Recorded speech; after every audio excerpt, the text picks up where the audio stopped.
C'est le cantique. Ça, c'est le jour. Entre tes mains, j'abandonne tout ce que j'appelle le mien. Oh, ne permets à personne, Seigneur, d'en reprendre rien. Oui, prends tout, Seigneur. Oui, prends tout, Seigneur. Entre tes mains, j'abandonne tout avec bonheur. Je n'ai pas peur. Je n'ai pas peur de le suivre sur le chemin de la croix. C'est pour toi que je veux vivre. Je connais, j'aime ta voix. Oui, prends tout, Seigneur. Oui, prends tout, Seigneur. Sans rien garder, je te livre tout avec bonheur. Tu connais mieux que moi-même tous les besoins de mon cœur. Et pour mon bonheur suprême, tu veux me rendre vainqueur. Oui, prends tout, Seigneur. Oui, prends tout, Seigneur. Je ne vis plus pour moi-même, mais pour mon sauveur. Prends mon corps et prends mon âme, que tout en moi soit en toi. Que par ta divine flamme, tout mal soit détruit en moi. Oui, pour tout, Seigneur. Oui, pour tout, Seigneur. Prends mon corps et prends mon âme, veille sur mon cœur. Prends mon corps et prends mon âme, que tout en moi soit à toi. Que par ta divine flamme, tout mal soit détruit en moi. Oui, pour tout, Seigneur. Oui, pour tout, Seigneur. Oui, pour tout, Seigneur. Prends mon corps et prends mon âme, règne sur mon cœur. Alléluia. Amen. La parole de Dieu nous dit que quand les frères et sœurs se réunissent, si quelqu'un a un cantique, quelqu'un a une exhortation, quelqu'un a une langue, une révélation, que tout se passe pour l'édification de tous. Donc, mes frères et sœurs, chacun est libre de donner un cantique pour que tout le monde chante en fonction de la grâce de Dieu. Donc,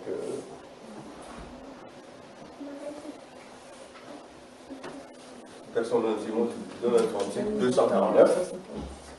J'ai soif de ta présence.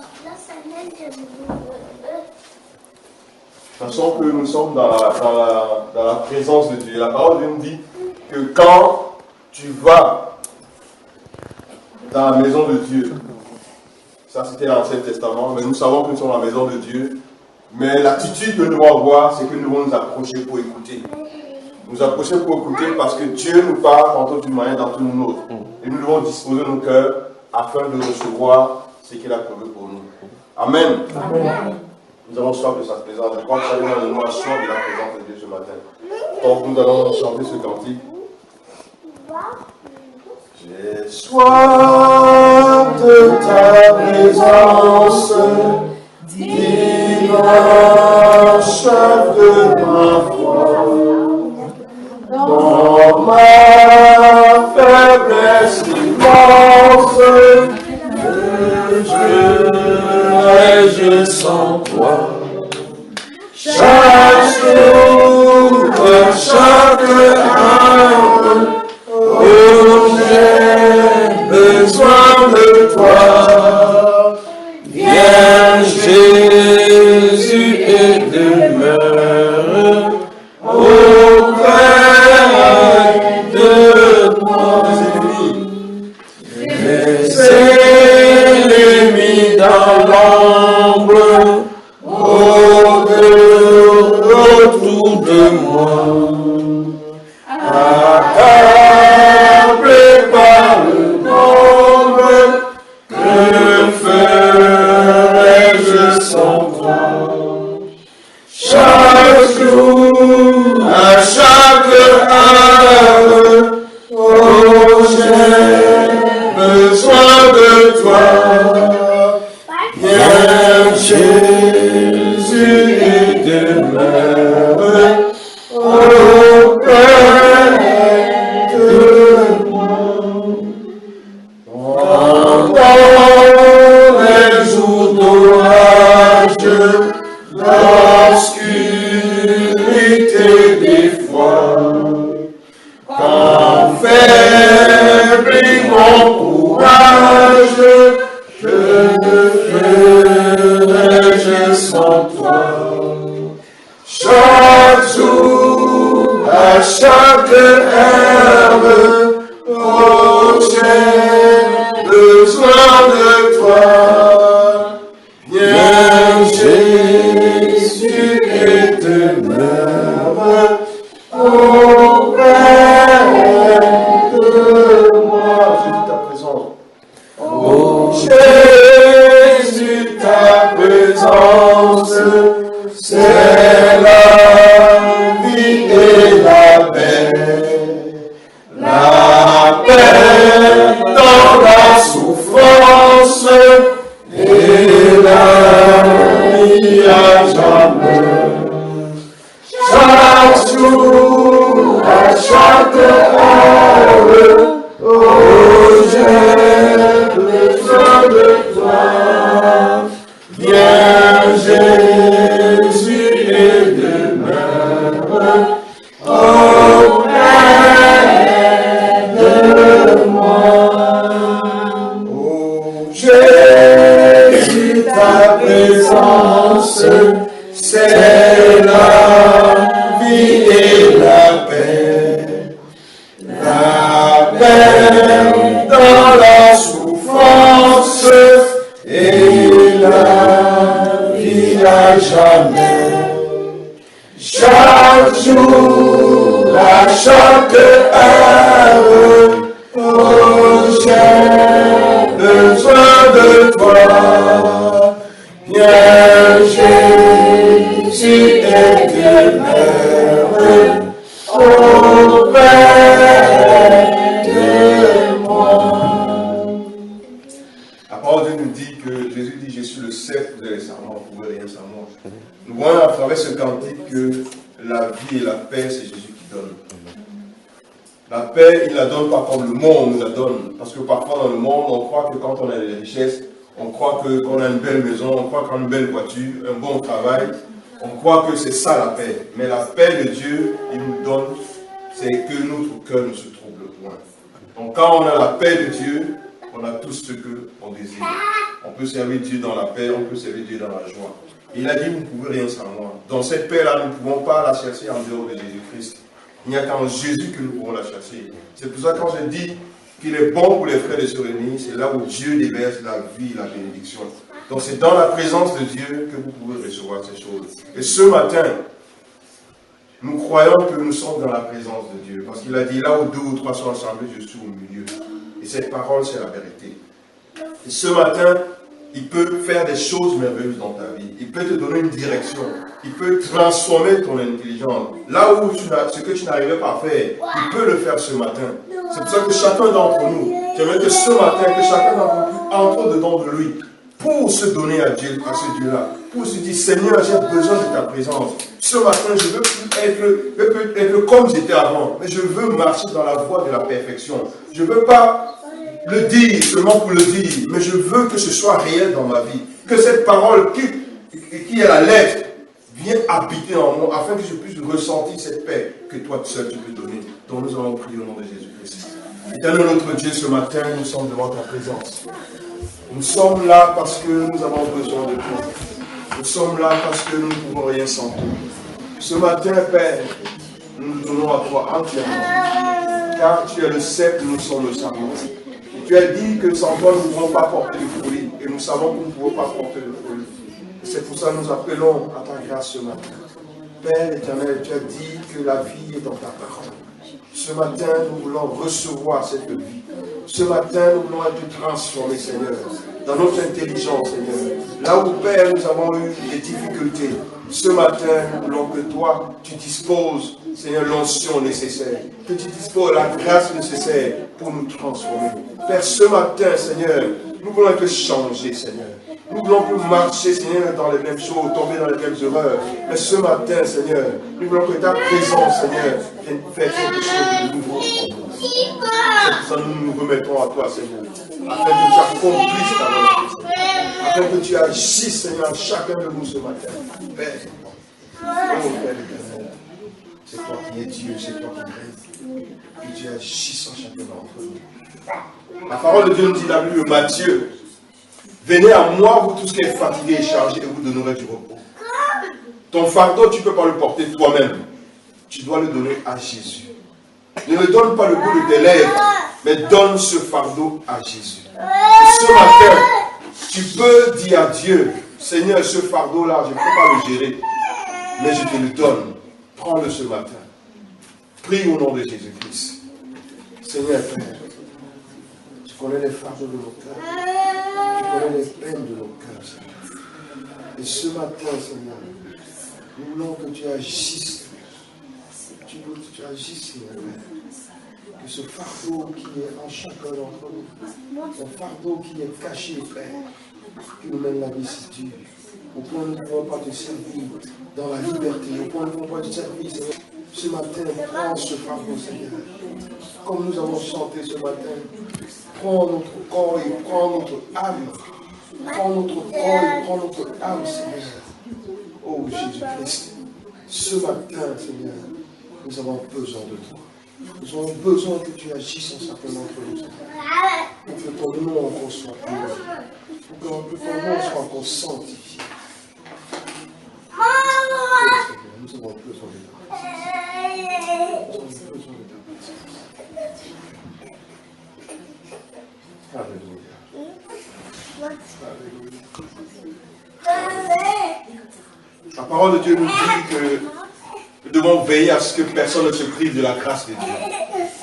C'est pour ça ce matin, la Bible me renvoie dans le livre de Marc au chapitre 11.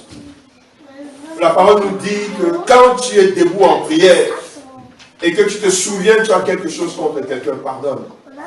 Parce que notre Dieu ne peut nous pardonner que si nous nous pardonnons aux autres. Regarde, entre dedans de toi-même, examine ta propre vie. Car tu ne vas pas te priver de la grâce de Dieu ce matin. Mais le péché peut te priver la grâce de Dieu. La colère, la haine que tu as pour une autre personne peut te priver la grâce de Dieu ce matin. C'est pour ça que tu vas donner ton cœur à Dieu. Et tu vas te repentir en fonction de ce que tu sais par rapport à ta propre vie. Prions au nom de Jésus-Christ. Seigneur notre Dieu.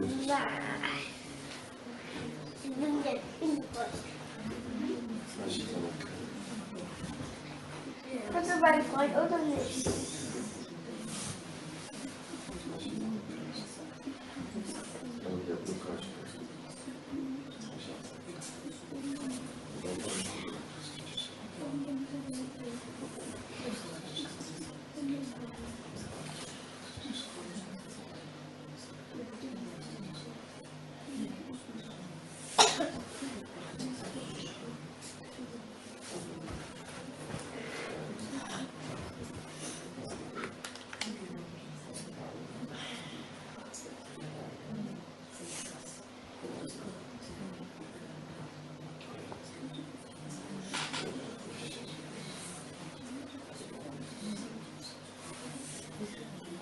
Au nom de Jésus-Christ.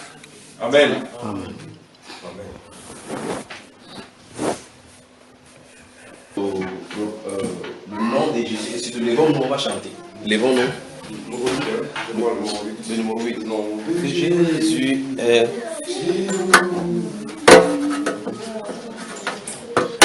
Chantez numéro 8. Cantique numéro 8.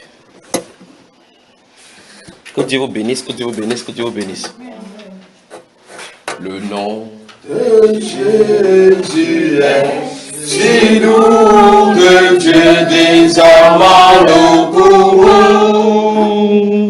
Il nous appellera de vous précieux nom de Jésus. Seigneur Jésus, béni soit ton nom.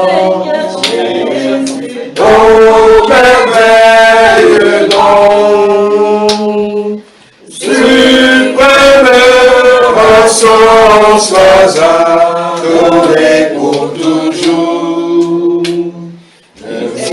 Ce nom dans le chagrin, il me soutient sur le chemin. Sa musique est un son divin, précis, nom de Jésus, béni soit ton nom, Jésus, oh merveilleux don, Jésus, suprême rançon, sois adoré pour toujours. J'aime le nom dans le il me soutient sur le chemin. Musique est un son divin, précis, nom de Jésus, Seigneur Jésus. Béni soit ton nom, Jésus. Oh, merveilleux nom, Jésus. Suprême rançon, sois adoré pour toujours. J'aime le nom de mon Sauveur, car lui seul connaît tout mon cœur. Lui seul mon vainqueur précis, nom de Jésus, Seigneur Jésus. Béni soit ton nom, Jésus, oh merveilleux nom, Jésus, rançon, sois adoré pour toujours. Et si parfois j'ai su tomber, c'est son nom le va suis tombé, son nom puissant m'a relevé, précis nom de Jésus, Seigneur Jésus. Béni soit ton nom, Jésus, oh merveilleux nom, Jésus.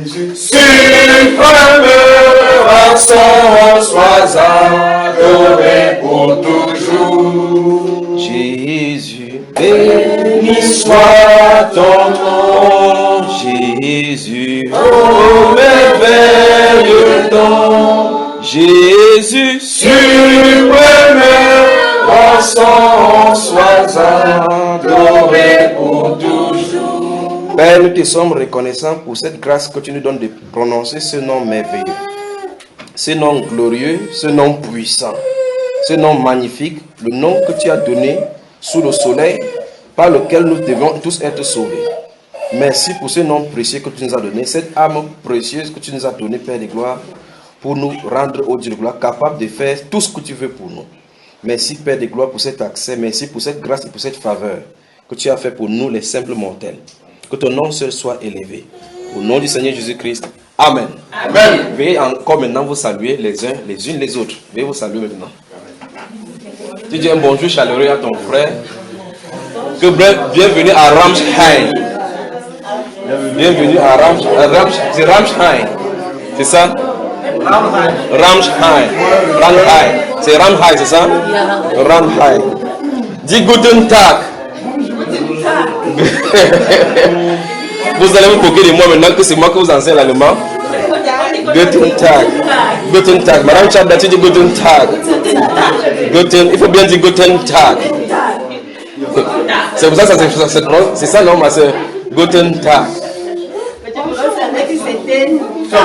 Guten Tag. Que Dieu vous bénisse. Que Dieu vous bénisse. Que Dieu vous bénisse. Que Dieu vous bénisse. Que Dieu vous bénisse, frère. Pasteur Jean-Paul, que Dieu te bénisse. Tu as vu? Pourquoi les enfants, voilà, que les enfants, ils ne savent pas qu'est-ce que celui-là il veut téter là, celui-là. Il veut se balader. Comme on lui a dit qu'il ne doit pas sortir. Que Dieu vous bénisse. Veuillez vous asseoir, que Dieu vous bénisse, veuillez vous asseoir. Tu peux baisser le cheval.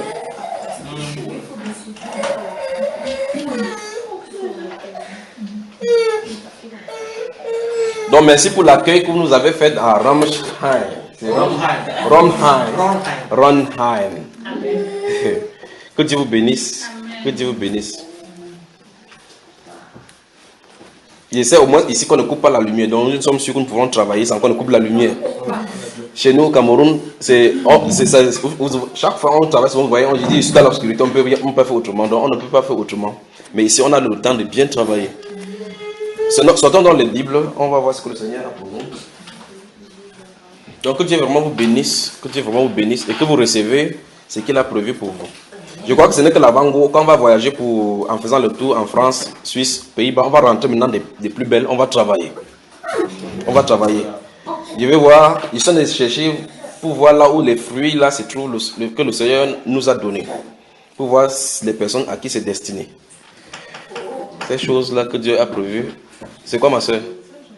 Tu sais, il montre seulement dans la vision, je vois, et puis j'essaie de voir les personnes à qui c'est destiné. Et j'essaie d'observer aussi ce qu'il va faire. Donc je sais que nous l'aimons, n'est-ce pas, frère?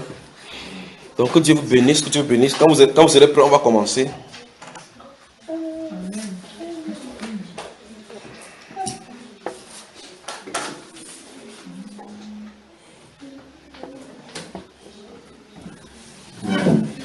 Vous savez, on a chanté un cantique là, j'ai soif de ta présence.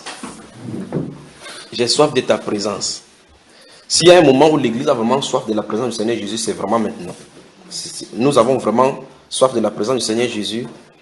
Avec tout ce qui arrive de tous les côtés là, les faux prophètes par-ci, faux enseignements par-là, on a vraiment besoin du Seigneur. Si ce n'est pas le Seigneur, on ne peut absolument rien. Je me souviens d'un homme qui était venu à la maison au Cameroun me rencontrer. Je crois que c'est un docteur. C'est tout ce qu'il sait faire, lui. Il sait faire comme ça le désordre. C'est ça qui montre qu'il y a la sémence du péché en nous. Vous voyez, l'enfant ne fait pas ce qui est bien. S'il voit le verre là-bas, il casse. S'il voit la saleté, il ne ramasse pas pour arranger. Donc il fait plutôt le mal. Donc la sémence du mal est en nous. C'est tout ce qu'il peut faire. Donc je me souviens d'un docteur, voilà, vous voyez, il dit c'est la sémence du mal là. Donc, il faut veiller les suivre pour qu'ils ne se fassent pas mal. Un docteur, il est venu à la maison. Je crois que... Veuillez aider l'enfant. Il est venu à la maison. Vous savez, un docteur, quelqu'un qui a le doctorat, Il est venu un jour, il m'a trouvé en train de déchirer les... Il y a un témoin de Jéhovah qui s'est converti. Il a apporté les documents des témoins de Jéhovah. Il était en train de les déchirer. J'ai choisi ce qu'il peut utiliser contre eux. J'ai gardé de côté. Et puis j'étais en train de les déchirer de part et d'autre, les réveillez-vous et autres là. Il m'a trouvé. Il me pose la question, mais pourquoi tu déchires cela? Il dit parce que c'est la fausseté, il faut que je brûle. Il était étonné. Il a fait le verre comme ça. Il me regarde, il dit, mais les gens, ceux qui prêchent, ils sont frères là. Ils enseignent. Il y a des philosophes parmi eux. Au-delà, je dis oui, c'est le mensonge. Il regarde. J'ai commencé par là à lui parler. J'ai même dit l'église catholique. Je ne savais pas qu'il était à l'église catholique. Il était un actionnaire à l'église catholique. Bien assis dans l'église catholique. Ceux qui soutiennent les piliers de l'église catholique. Il commençait à lui parler que même l'église catholique est fausse. En lui présentant les enseignements, il m'a donné un coup de poing. Il dit, mais tu me dis comment tromper moi? Il a tapé, il dit, comment ils ont pu me faire ça? C'est pour dire quoi? S'il n'y a pas la présence du Seigneur Jésus-Christ, que tu aies le doctorat, le professorat, en fait, c'est eux-mêmes qu'on trompe facilement. Vous voyez quelqu'un qui a le professorat, qui a fréquenté jusqu'à ce que l'école finisse, s'assoit là, on fait la sorcellerie au devant de lui, on fait la messe, ce qu'on appelle la messe, on donne ce qu'on appelle l'Eucharistie, on donne, il prend, il ne sait pas qu'il est en train d'être initié à la sorcellerie. Donc ça veut dire que ce n'est pas l'école, ces choses, ce n'est pas l'école. C'est la présence du Seigneur Jésus-Christ qui amène ces choses-ci. S'il n'y a pas sa présence, donc l'église a besoin de la présence du Seigneur Jésus. L'église n'a pas besoin des philosophes, ni des grands docteurs, selon le monde. On n'a pas besoin de la connaissance du monde, on a besoin de sa présence, la présence du Saint-Esprit. Amen. Et donc ces jours, si la personne qui était à la gare, elle arrive déjà? Oui. Donc elle ne va pas venir. Ok. Donc que Dieu vous bénisse, vous tous qui êtes sortis de loin pour venir. Et je crois que le Seigneur sait exactement ce que vous avez sur le cœur. Il connaît vos besoins mieux que nous tous ici là. Il sait ce qu'il en est. Mais ce que je peux vous dire avant de commencer, c'est que quand j'ai prié tout à l'heure, il a dit que dis-leur de ne point s'inquiéter pour leurs besoins. C'est ce qu'il a dit. Dis-leur de ne point s'inquiéter pour leurs besoins. Donc il connaît vos besoins. Il dit de ne point s'inquiéter. Alors là, je me suis confiant, sachant qu'il va faire ce qu'il a prévu pour vous. Amen. Maintenant, je veux qu'on lise quelque chose dans la Bible. On voit un sujet. Si c'est à sa volonté maintenant, je ne sais pas comment commencer ces plans là devant moi maintenant. Prenons Luc chapitre 10. Luc au chapitre 10. Que les sœurs surveillent les enfants. Surveillez les enfants pour que ça ne distrait pas les frères. Et si vous avez les feuilles que vous notez, au fur et à mesure, vous pourrez donner les versets si Dieu le permet. Aujourd'hui, on ne pourra pas causer en direct sur la parole, sur prions ensemble, le groupe, parce que c'est décalé. Généralement, c'est le soir qu'on travaille, donc les autres peuvent en profiter. C'est maintenant, c'est sporadique, c'est pour chacun maintenant. Luc chapitre 10.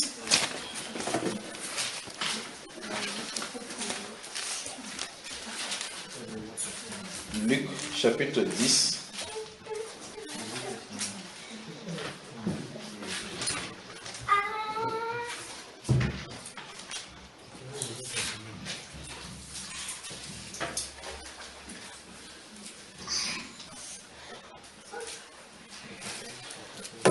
Vous y êtes? Luc, le chapitre 10. Je vais lire à partir du verset 25.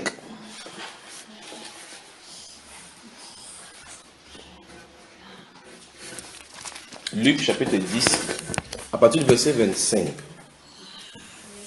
Un docteur de la loi se leva et dit à Jésus. Un docteur, veuillez surveiller bien que c'est cela. Un docteur de la loi, Luc chapitre 10, à partir du verset 25. Un docteur de la loi se leva et dit à Jésus pour le prouver, Maître, que dois-je faire pour hériter la vie éternelle? Jésus lui dit, qu'est-il écrit dans la loi? Qu'il lis-tu? Il répondit, tu aimeras le Seigneur, ton Dieu, de tout ton cœur, de toute ton âme, de toute ta force et de toute ta pensée, et ton prochain comme toi-même. Tu as bien répondu, lui dit Jésus. Fais cela et tu vivras. C'est un docteur de la loi, donc ceux qui enseignent la parole. Il vient poser la question au Seigneur Jésus, que faut-il faire pour avoir quoi? La vie éternelle. Jésus le renvoie dans les Écritures. Vous avez remarqué que ce que le Seigneur fait dans les Écritures. Donc ça veut dire que Dieu a prévu les choses dans les Écritures. Il le renvoie directement dans les Écritures. Il dit, qu'est-ce que Dieu a prévu dans les Écritures? Qu'est-ce que tu y lis? il cite exactement ce que Dieu a dit. Il est dit dans les Écritures que tu aimeras le Seigneur ton Dieu de tout ton cœur, de tout ton âme, de toute ta pensée, de toute ta force, et tu aimeras ton prochain comme toi-même. Il s'est arrêté là-bas. Il n'a pas cité toute la loi de Moïse. Il est allé dans la loi, il a cité ce que Dieu dit. C'est donc toute la loi et toute la parole se repose. Ça se repose sur ces deux-là. Et le Seigneur Jésus dit, tu as bien répondu. Fais cela et tu vivras. Amen. Ça semble être évident.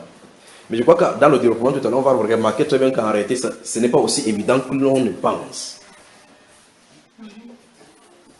Dans la Bible, je crois qu'en son là, il ne faut pas qu'on perde ceci. Notez Jean au chapitre 13.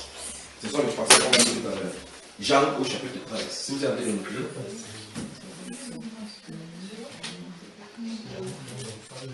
Je vais vous donner les versets tout à l'heure. Jean au chapitre 13.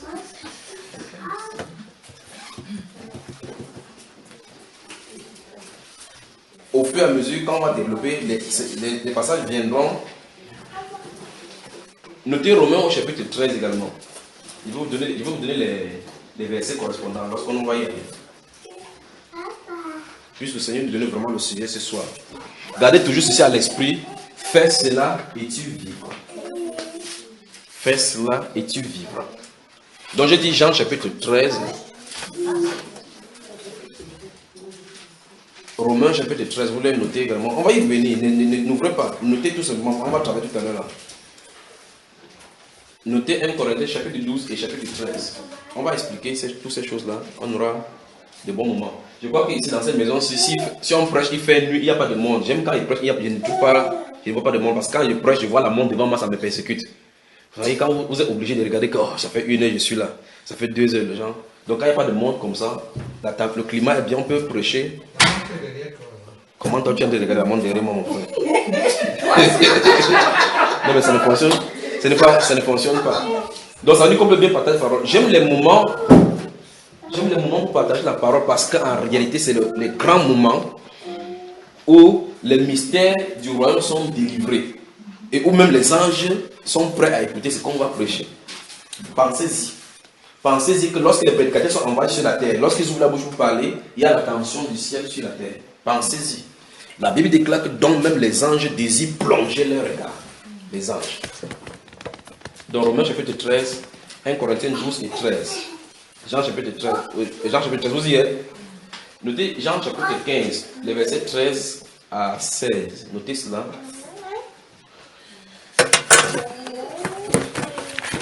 Donc ce docteur de la loi a posé la question au Seigneur Jésus. Il dit, que faut-il faire pour avoir la vie éternelle? Et le Seigneur lui dit, qu'est-ce que tu lis dans la loi? Donc c'est écrit quoi dans ta Bible? Donc la Bible dit que comment on doit faire. Lui-même il répond maintenant, voici ce que la Bible a dit. Tu aimeras ton Dieu de tout ton cœur, de toute ton âme, de toute ta pensée, de toutes tes forces. Et ton prochain comme toi-même. Ce n'est pas encore là le problème. Vous allez voir ce qui va en ressortir. Le Seigneur Jésus a dit, tu as bien répondu. Fais cela. Et tu vivras. Donc la réponse était donnée. Fais cela et tu vivras. Donc ça veut dire qu'en réalité, si vous parvenez à aimer Dieu de tout votre cœur, de toute votre âme, de toute votre pensée, de tout votre corps, de tout ce que vous avez comme vous, en vous, toute votre personnalité, et que vous aimez votre prochain comme vous-même, vous ne vivrez pas vrai? Oui. Ok. Donc ça veut dire en réalité que ces commandements-là représentent effectivement le Seigneur Jésus. Parce que c'est en croyant en lui qu'on a la vie éternelle. N'est-ce pas, frère? Ok. La Bible déclare, notez également le livre de Jacques. Notez le livre de Jacques. On va y revenir tous là. Vous savez, l'autre frère là, ce qu'il a dit? Il a juste dit que la Bible, on ne nous envoie pas ici, on ne va pas ici. Donc mieux rester calme, il écoute seulement. Donc, ouvrir la Bible là, c'est pas trop cela. Continuons la lecture ici. Ça va mon cher? Bonne arrivée. Maintenant, regardez verset 28. Soyez concentrés là, verset 28. Et suivez les enfants ou les femmes. Je crois que cet enfant a le nez qui coule. Essayez de l'aider.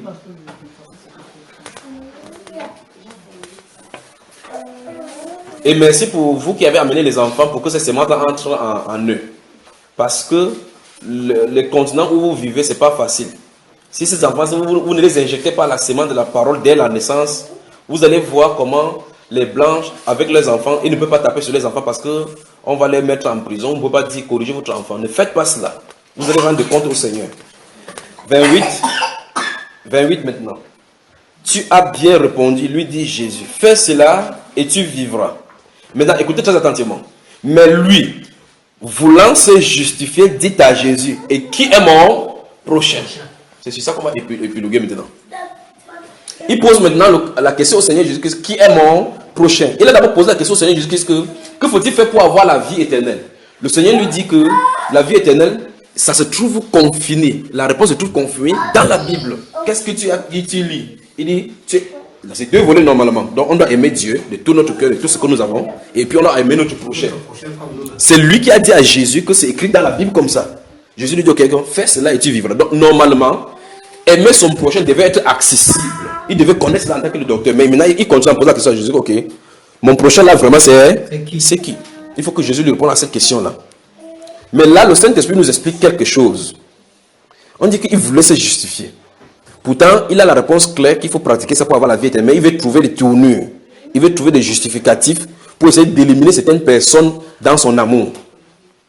Pour essayer d'éliminer certaines personnes dans son amour. On dit, mais lui, voulant se justifier, dit à Jésus, il dit, qui est mon prochain? Jésus reprit la parole, verset 30, et dit, un homme descendait de Jérusalem à Jéricho. Il tomba au milieu des brigands, qui le dépouillèrent, le chargeaient de coups et s'en allèrent, le laissant à demi-mort. Un sacrificateur, je veux que vous vérifiez maintenant les gens que Jésus va mettre dans ce scénario. Un sacrificateur, ce sont les gens qui étaient de la classe d'Aaron, qui avaient été oints pour faire le service de Dieu. Un sacrificateur qui par hasard descendait par le même chemin, ayant vu cet homme passer outre. Vous voyez la scène dans votre tête. Donc, voici un homme qui quitte Jérusalem pour aller à Jéricho, parce que c'est le chemin commercial. Il y avait des bandits qui se cachaient dans les montagnes là-bas pour épier les gens qui vont passer. Alors on tombe sur cet homme, on le tape, on le laisse là-bas, il est comme mort au sol. Jésus-Christ place les personnages toujours bizarres. Il place d'abord le sacrificateur. Dans notre ordre-ci, on va parler du pasteur, des grands pasteurs. Le pasteur en allant à l'église voit quelqu'un au sol. Il le voit. On dit qu'il passe ça outre. C'est lui qui a posé la question à Jésus, qui est mon prochain? Jésus dans cette parabole-ci veut lui indiquer le prochain. Dans cette parabole-ci, Jésus veut lui indiquer son prochain. Il dit, un sacrificateur qui passait par hasard par là-bas, quand il a vu le corps, il passa outre. Regardez bien, verset 32. Un lévite. Les lévites sont les petits frères des sacrificateurs. Donc, dans le même service, ils sont dans le sacerdoce. Un lévite qui arriva aussi dans ce lieu, l'ayant vu, passa outre. Donc, il a pris plutôt les gens d'église. Ouais. Les gens qui sont proches de la loi, qui sont censés être des serviteurs de Dieu. Souvenez-vous de ce ne ratez pas ce qu'on a de faire. On a de conseils que j'en vais aller quelque part. Il a pris d'abord un sacrificateur. Puis il prend maintenant un lévite. Ce sont les gens qui étaient les seuls à s'approcher devant les choses de Dieu. Mais il passe là, il voit quelqu'un que le bandit a tapé, il est là, à demi-mort, comme le Seigneur a dit. Il passe outre. Puis maintenant, le Seigneur dit en troisième lieu, verset 33. Mais un Samaritain qui voyageait, étant venu là, fut ému de compassion. Je vais souligner cette groupe de mots. Fut ému de compassion. Le Seigneur Jésus place un personnage qui est déjà un problème pour les Juifs. Parce que normalement, les Juifs et les Samaritains sont ennemis. Il place maintenant un Juif qu'on a tapé là. Le sacrificateur qui est le frère des Juifs vient le voir. Non seulement il est frère des Juifs, il est en plus sa serviteur de Dieu. Il trafe du côté. Mais celui qui est Samaritain, qui d'abord par nationalité, ils sont ennemis. Par nationalité, ils sont ennemis. On dit ici, verset 33, mais un Samaritain qui voyageait, étant venu là, fut ému de compassion. Vous voyez que vous voyez la chose. Fut ému de compassion. Ce groupe de mots, veuillez souligner, on va y revenir maintenant. Lorsqu'il le vit, fut ému de compassion. Verset 34, il s'approcha. Souvenez-vous, les autres passaient outre, mais lui, il s'approcha. Il banda ses plaies en y versant de l'huile et du vin. Puis, il le mit sur sa propre monture. Donc, les ânes ou bien le cheval, il les met au-dessus. Lui, il marche au sol. La personne est sur le cheval, il le conduit. Sur sa propre monture, le conduisit à une hôtellerie et prit soin de lui. Verset 35. Le lendemain, il tira 2 deniers, donc le salaire de 2 journées de travail. Quand on te travaille par jour, on te prend place, on te donne un denier. Il a payé son salaire de 2 jours de travail. Il a donné à l'hôtellerie. C'est ce qu'il dit. Les donna à l'autre et dit, aie soin de lui. Et ce que tu dépenseras de plus, je te le rendrai à mon retour. l'histoire du Seigneur Jésus est terminée. Vous avez suivi le scénario, n'est-ce pas? Vous avez suivi le scénario, n'est-ce pas? Maintenant, suivez maintenant ce qu'il dit. Verset 36. Lequel de ces trois te semble avoir été le prochain de celui qui était tombé au milieu des brigands? Parce que le monsieur a posé la question, quel est le prochain? Qui est le prochain? Qui est donc mon prochain? Alors, après avoir expliqué son scénario, il dit, lequel des trois? Ça dit que le sacrificateur, le lévite, le samaritain. Il dit, qui est parmi les trois là le prochain de celui-là? Écoutez très attentivement. Lequel, verset 36 encore, lequel de ces trois te semble avoir été le prochain de celui qui était tombé au milieu des brigands? Verset 37. C'est celui qui a exercé la miséricorde envers lui, répondit le docteur de la loi. Et Jésus lui dit, va, et toi, fais de même.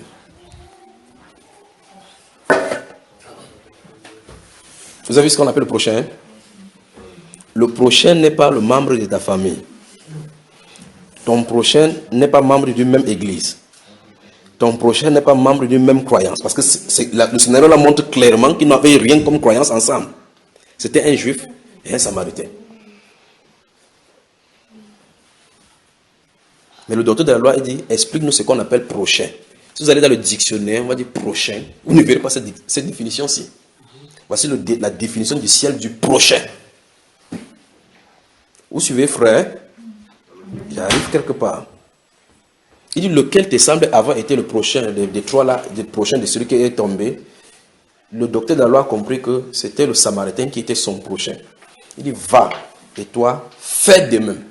Ok, maintenant, qu'est-ce que le Seigneur Jésus-Christ invite le docteur à faire, mes frères? Vous avez souligné un groupe de mots. Ce groupe de mots dit quoi? Tous ensemble, à haute voix. Le groupe de mots que vous avez souligné, c'était quoi? Allons-y, lisez ensemble une fois de plus. 1, 2, 3. Non, c'est pas compassion. Il fut ému de compassion. Encore, lisons tous ensemble. 1, 2, 3. Ému de compassion. Écoutez très attentivement. Ceux-là qu'on appelait sacrificateurs lévites lisaient la Bible sans vivre la Bible. Lisez la Bible seulement par ce rituel. Je suis sacrificateur, je suis fils d'Aaron. Je ne vais pas faire mon rituel. Celui-ci, c'est son problème. Il m'avait fait mon rituel. Le Seigneur qui dit à ces docteurs de la loi. Un docteur de la loi, c'est un enseignant, celui qui décortique les Écritures. Jésus lui dit là, va faire de même. Je veux qu'on mesure le prix. C'est quelqu'un qui prend la Bible comme je suis là maintenant en train de lire. C'est lui qui a le problème devant Dieu comme ça. Le Seigneur lui dit, va faire de même. S'il dit, va faire de même, il a lui dit que tu ne faisais pas. La preuve, voilà ces grands frères que Jésus a raconté dans l'histoire, le sacrificateur. Celui qui doit offrir les sacrifices devant Dieu en disant, oh Dieu, pardonne ce peuple. Donc, tu ne peux pas servir les hommes devant Dieu sans compassion. Ce n'est pas possible, ça ne marchera pas. J'arrive quelque part. Tu ne peux pas servir Dieu, les hommes devant Dieu sans compassion. Il est sacrificateur, il est censé présenter. La Bible déclare que le sacrificateur présente les sacrifices pour le péché du peuple. Le péché des hommes. Il faut avoir pitié. Il faut déjà se mettre à genoux pour prier pour quelqu'un. Il faut l'aimer. Vous voyez, sinon vous ne prierez pas pour lui, vous ne voyez pas l'occasion pour lequel il va prier. Celui-ci, quand il est couché là-bas, il attend seulement de l'aide. Dans le livre des Proverbes, dans le livre de Job chapitre 14, la Bible déclare que même celui qui souffre a droit de la compassion d'un ami, même s'il a enfreint la loi du Tout-Puissant, même si quelqu'un vit dans le péché n'importe comment, il est sorcier, il est marabout. Quand il est dans le besoin, tu dois lui venir en aide. Vous comprenez ce que ça nous dit, n'est-ce pas? Maintenant, Jésus n'a pas dit ce que cet homme-ci a fait avant pour que les bandits ou les brigands le tapent. On n'a pas dit s'il était pécheur. La seule définition, l'étiquette qu'on a collée à lui, c'est qu'il est samaritain. Et les Samaritains ont des problèmes avec les Juifs. Voilà un Juif sacrificateur qui passe là-bas, il regarde un Samaritain. Mais celui-ci est passé. Le Samaritain est passé, il a vu un Juif au sol. Leur culture, leur pays ont des conflits. Mais il voit un Samaritain, et il voit un Juif au sol. Un Samaritain voit un Juif, il prend soin de lui. Il n'a pas demandé, tu es de quelle nationalité? Pourquoi vous avez quelque chose contre nous? On dit, il fut ému de compassion. Alors, la source de la puissance du Saint-Esprit dans le croyant réside dans l'amour. Je crois que tout le temps qu'on va passer, on va tourner autour de cela. La source de la manifestation du Saint-Esprit dans la vie d'un croyant réside dans l'amour. Le Seigneur Jésus a posé la question à ses docteurs que qu'est-ce que tu lis dans la loi? Il a dit, il y a deux. Tu aimeras le Seigneur de tout ton cœur. Laissons le Seigneur tranquille d'abord. C'est entre nous ici sur la terre.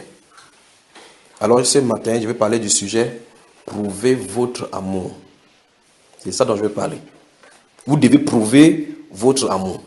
C'est de ça dont on va parler. On va épiloguer sur ça bien dans la Bible. Et si vous êtes fatigué, comme notre soeur a préparé le béni haricot, si vous voulez, on prend une pause et puis on revient, on continue dessus parce qu'il y en a beaucoup de choses à voir.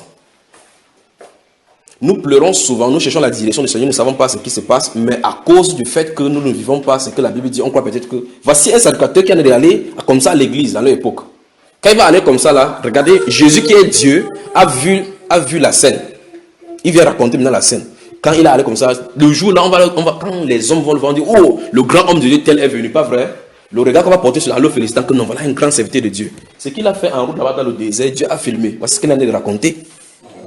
Or, le serviteur ne sait jamais que dans sa tête, c'est qu'il a fait bien son service selon la classe d'Aaron. Il a fait cela, mais ce ne sera pas la correction que Dieu va amener. Quand nous passons, les nécessités nous interrogent. Quand nous traversons les rues, les nécessités nous interrogent. Les orphelins nous posent des questions avec leur vie. Les veuves nous interrogent de notre foi. Quand nous marchons. Quand vous marchez, vous passez les orphelins, les nécessités, vous traversez, vous partez. Souvenez-vous de ce que vous venez de lire là. Souvenez-vous. Il a posé la question, qui est mon prochain? Il s'attendait à ce que Jésus dise que ton prochain, ce sont les Juifs. Il s'attendait à ce que Jésus dise, ton prochain, c'est celui avec qui tu dors à la maison. Que mon prochain, proche, étymologiquement vient du latin procho, qui veut dire celui qui est très très proche de toi. Très très proche de toi. C'est le garçon qui était au sol a été tellement éloigné du Samaritain au point que Jésus a dit que ça c'est le prochain. Ton prochain, il dit qui mon prochain? Jésus dit qui te semble parmi les trois être le prochain. Définition biblique, c'est différent. Si c'est une définition scientifique ou bien livresque, on devait dire proche, ça veut dire que proche parent. Appartenance à une même ethnie, même religion, même pensée, même culture. C'est pas ça. Proche, c'est celui pour qui tu as compassion, que tu dois avoir compassion.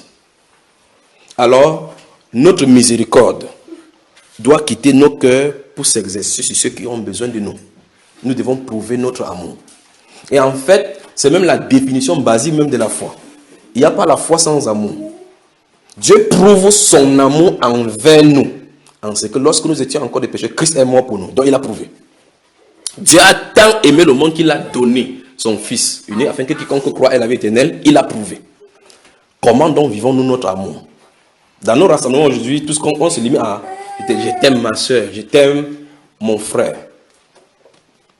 Alors le commandement, tu aimeras ton prochain comme toi-même, c'est l'un des commandements les plus négligés, sans s'en rendre compte. Nous croyants, nous négligeons ces commandements, tout en disant que nous vivons bien devant le Seigneur. On va examiner ça aujourd'hui. Donc, aimer le prochain, effectivement, qu'est-ce que Dieu appelle par aimer le prochain comme toi, comme toi-même? Quand Dieu dit, lisons cela, alors c'est dans le livre de Jacques. Ou bien, prenons Romains, je crois que je vous ai donné Romains tout à l'heure, n'est-ce pas? Ok, Romains chapitre 13, voilà, nous y voilà. Ouais, on commence à y aller maintenant doucement. Romains au chapitre 13. Que Dieu vraiment vous bénisse. Romains chapitre 13.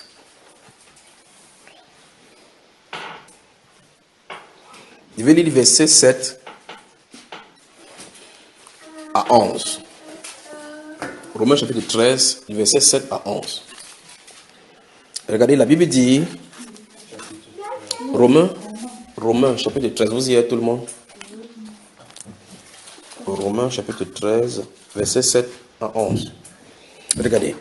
Rendez à tous ce qui leur est dû. L'impôt à qui vous devez l'impôt. Le tribut à qui vous devez le tribut. La crainte à qui vous devez la crainte. L'honneur à qui vous devez l'honneur. Ne devez rien à personne si ce n'est de vous aimer les uns les autres. Tourne-toi avec quelqu'un, dit tu me dois. Donne-moi mon amour.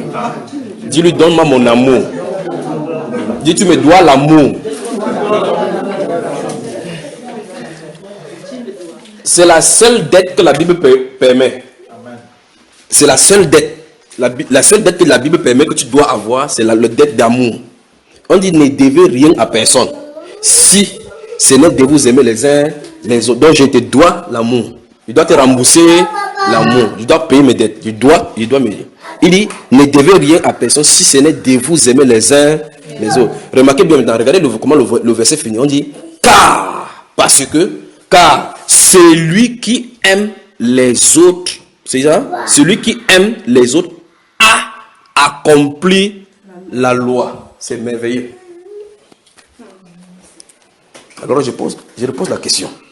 Quand ces gens de versets sont donnés, il ne faudrait pas qu'on prenne cela à la légende en disant non, j'aime tout le monde. Vous devez vraiment réfléchir, c'est que Dieu lui n'avait pas amour. Comme il a donné la définition des prochains tout à l'heure là, on doit vraiment. C'est qu'est-ce que Dieu appelle pas? Si tu aimes mon prochain, j'ai accompli la loi.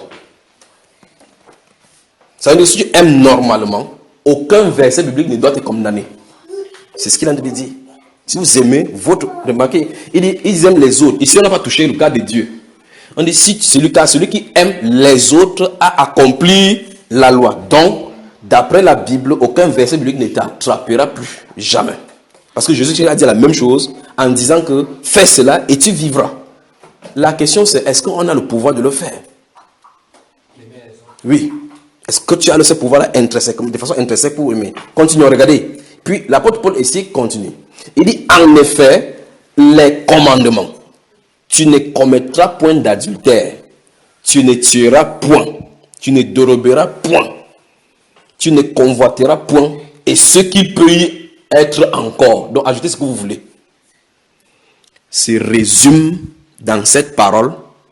Tu aimeras ton prochain comme toi-même. C'est ce qu'il a dit. Donc ça veut dire que si tu aimes ton prochain, si tu parviens à aimer ton prochain, aucun verset biblique ne doit te rattraper. Vous voyez là on se retrouve. Hein? Ok, il a dit, tu ne commettras point d'adultère. Donc, si vous voulez, prenez n'importe quel commandement. Ça doit se retrouver dans, tu aimeras ton prochain comme toi-même. Ok. Qu'est-ce qu'on appelle par commettre adultère, frère? C'est de laisser la femme pour aller chercher une autre femme. lorgner l'autre. Bon, prenons un exemple. Si tu lorgnes, c'est bien dit ça. Si tu laisses ta femme, tu lorgnes une autre femme. Et que un jour, tu te rends compte que ta femme fait la même chose avec une autre, tu seras content? Bon, parce que depuis les temps, Oui. il a été dit que C'est sale, chez les femmes c'est sale. non, ce n'est pas que c'est ça. L'homme peut avoir plusieurs femmes. Non, c'est pas plusieurs femmes n'est pas le problème là maintenant, parce qu'on ne parle pas de la polygamie, on parle de l'adultère. Si tu maries légalement plusieurs femmes, selon le monde, selon la polygamie, c'est normal. Je dis, tu as une femme et que tu regardes une autre femme ailleurs, on appelle ça l'adultère. Ok. La question que tu poses c'est, si tu vois une femme ailleurs, tu commences à lorgner, c'est toi qui as utilisé le mot, lorgner, et que ta femme lorgne aussi un homme. Quand tu découvres que ce que ta femme fait, ça te plaira? C'est ce que j'ai répondu que depuis les temps, ça ce n'est pas possible. C'est pas possible. Mais le problème c'est qu'on voit ça aujourd'hui. Ça ne devait pas être. Non, je dis que laisse la nuit des temps, je parle de toi un exemple. Si tu regardes, ta femme regarde, est-ce que toi dans ton cœur, ça te plaira? C'est ce que j'ai répondu, je dis que depuis les temps. Est-ce qu'il est dans les temps? Il me tourne, et quoi qu'il me tourne, ou bien il va vers, allons-y vers le frère. Frère, tu as suivi la question qu'il pose. C'est une question difficile à répondre. Est-ce que c'est difficile à répondre?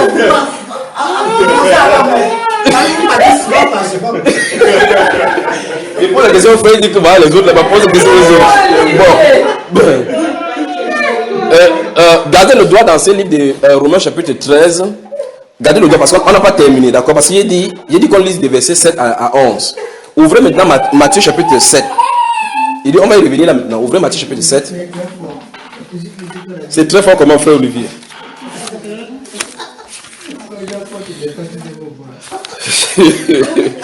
Je lui parle du présent, mais parle de la nuit du temps. Que Dieu vous bénisse, que Dieu vous bénisse. Je crois que si vous êtes dans ce mouvement, on n'a pas avoir sommeil. On y va. Regardez, nous sommes dans Matthieu chapitre 7, vous avez ouvert. Regardez, verset 12 seulement. Qu'est-ce que ça dit? 1, 2, 3, lisons tous ensemble.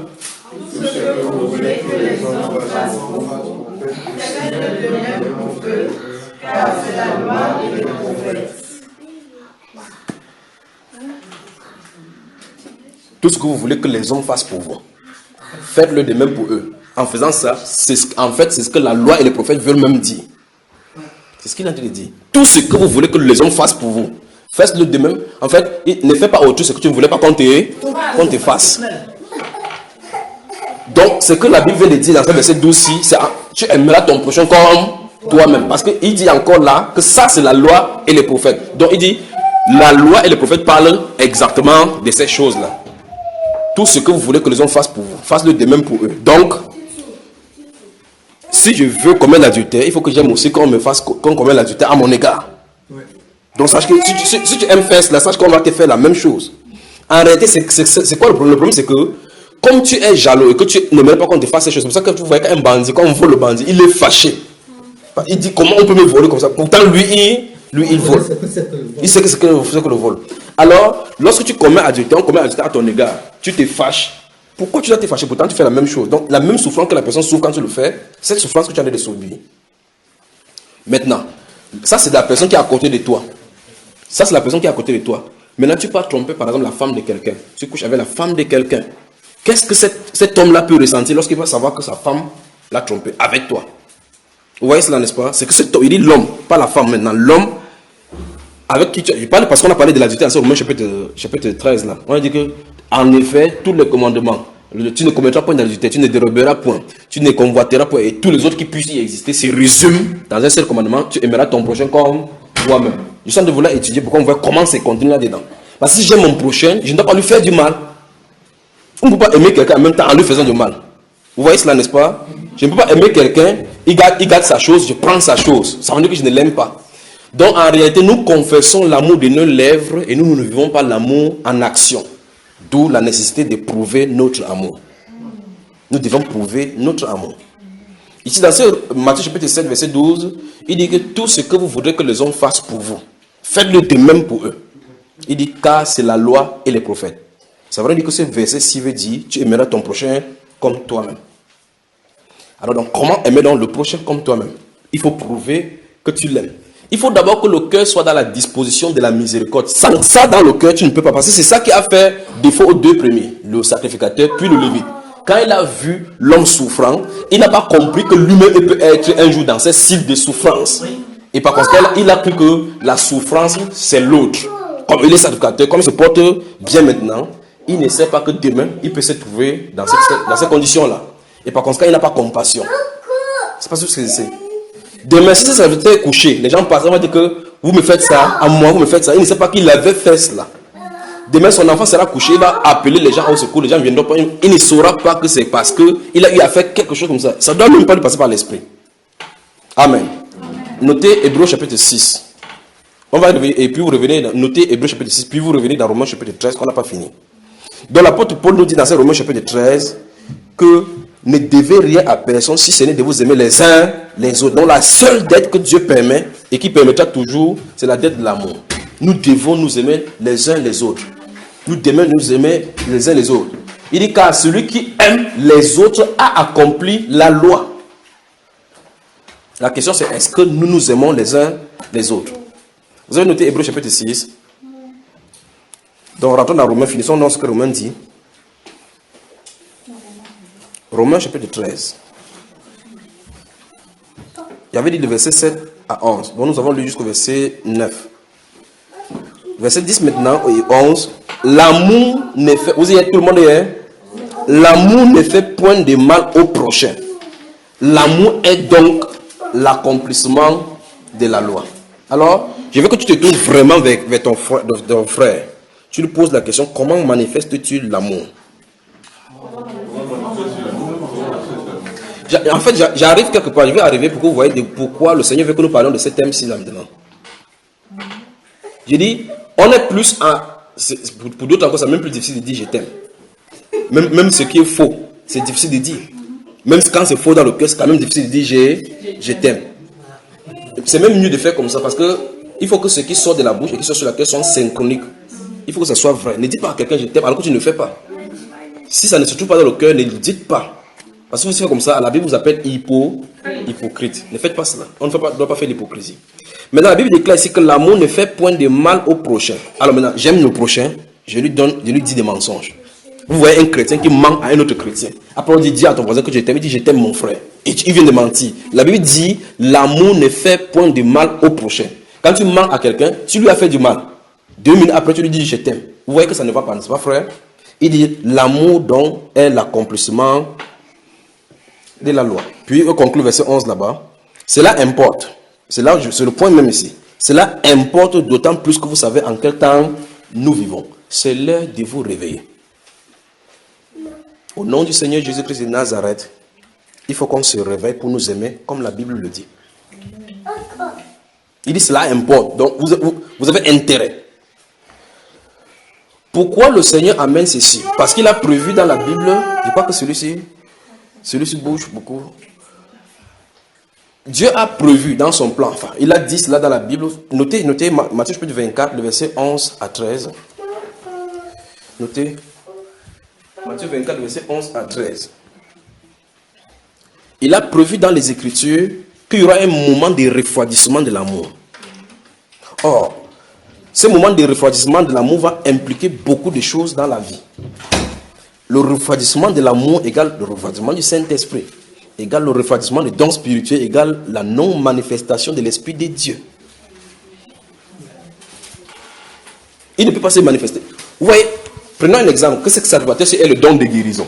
Il voit un Samaritain. Parce que celui-ci qui est son ennemi, il ne veut pas exercer le don spirituel parce qu'ils sont ennemis.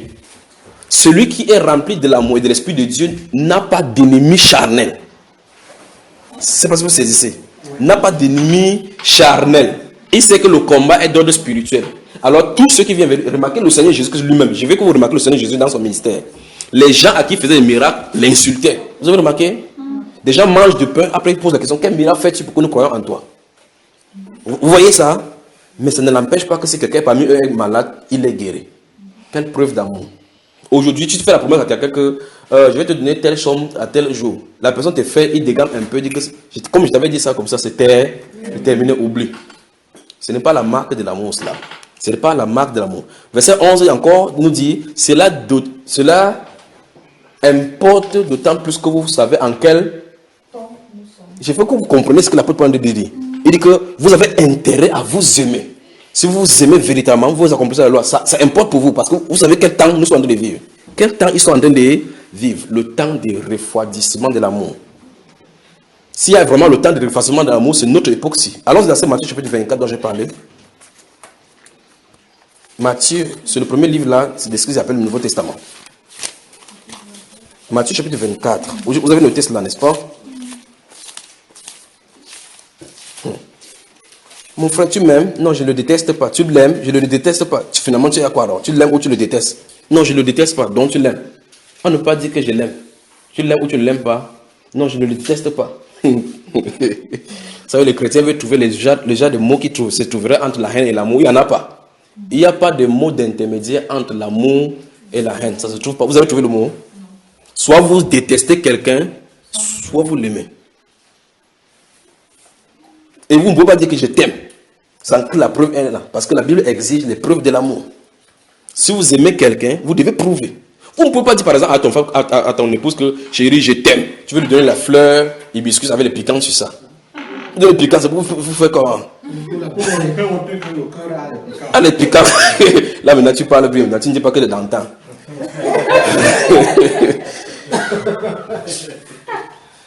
Remarquez, le Seigneur Jésus a dit que même les plus méchants des pères que nous sommes, nous donnons de bonnes choses à nos enfants. N'est-ce pas? Comment tu peux dire à une femme par exemple que je t'aime et tu la trompes? C'est normal, frère. C'est l'hypocrisie. L'hypocrisie dans le foyer, l'hypocrisie dans l'amour, l'hypocrisie dans les relations. Si vous aimez vraiment votre femme, quand votre femme est mal à l'aise, la larme va vous couler sur le cœur. Quand votre femme, ça ne va pas bien, vous portez le fardeau sur vous. Vous avez fait parler des choses là dedans. Matthieu chapitre 24, regardons le verset 11. Regarde ce que le Seigneur dit. Plusieurs faux prophètes s'élèveront et ils séduiront beaucoup de gens. Nous voyons ça aujourd'hui, oui ou non? Plusieurs faux prophètes s'élèveront et ils séduiront beaucoup de gens. On y est, n'est-ce pas? Maintenant, regardez bien.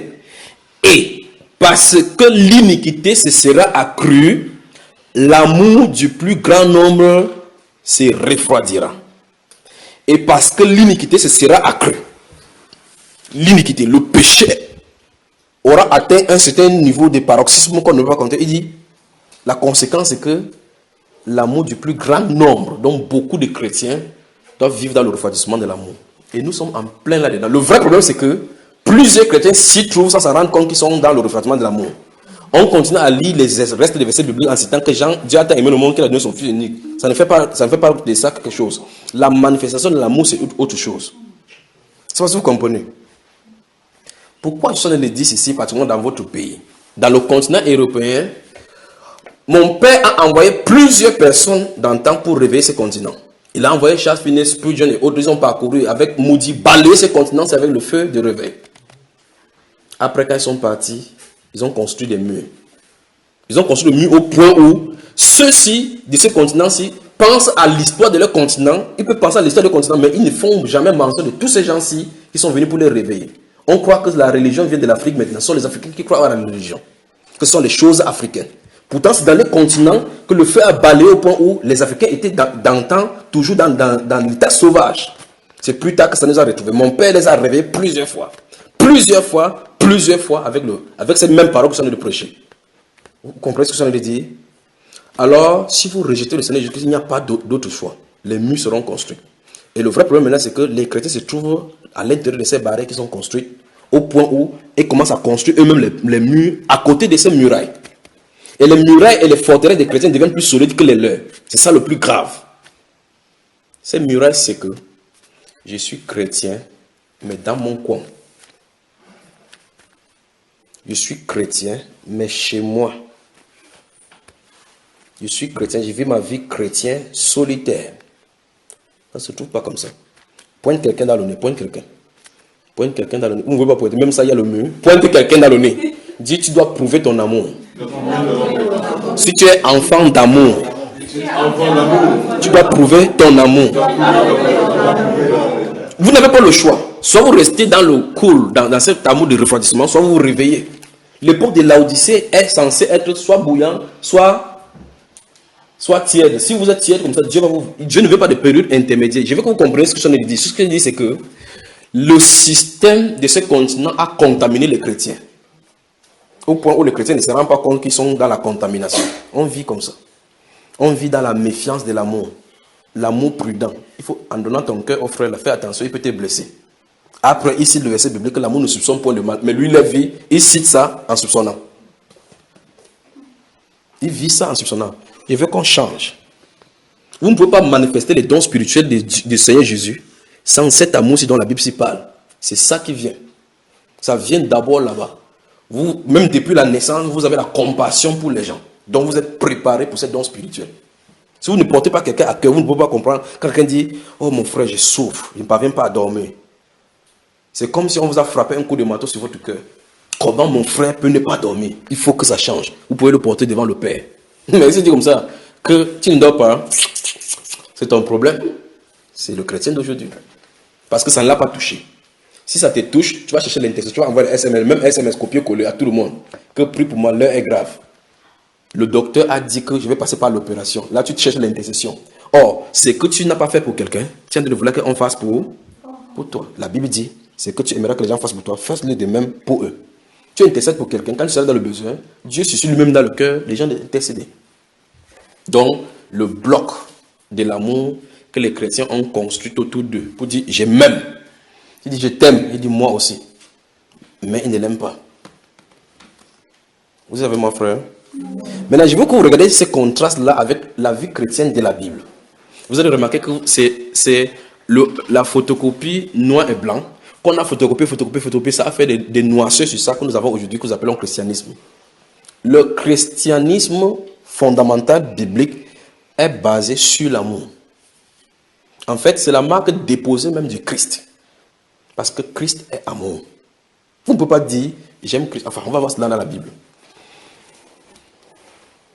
Dans ces Matthieu chapitre 24, le Seigneur Jésus commence à dire, ils ont posé la question au Seigneur Jésus, comment on va savoir ces signes, les signes de ce temps-là? Il dit, plusieurs faux prophètes se lèveront, ils séduiront beaucoup de personnes. Il dit, et parce que l'iniquité se sera accrue, le péché partout.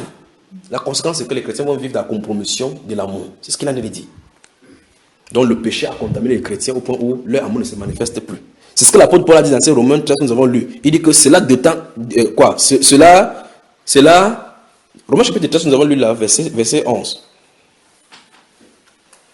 Il a dit que vous devez intérêt à vous aimer les uns les autres, verset 10. Puis il dit que cela importe d'autant plus que vous savez à quelle heure nous vivons. Il a s'adressé aux chrétiens.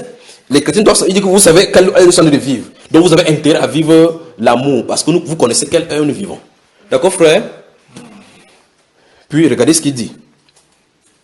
Mais celui qui persévérera jusqu'à la fin sera sauvé. On peut aller dans Jacques. On peut aller dans Jacques. Il va commencer à entrer maintenant dans la profondeur de ces choses-ci. Donc l'amour, vous devez prouver votre amour. Vous devez briser les murailles qui vous séparent les uns les autres. C'est la volonté du Père des ciels que vous le fassiez dans ce continent. Que le continent, dans ce continent, on a érigé des blocs. Ces blocs de division. Que vous détruisez vos blocs pour être unis. On avance.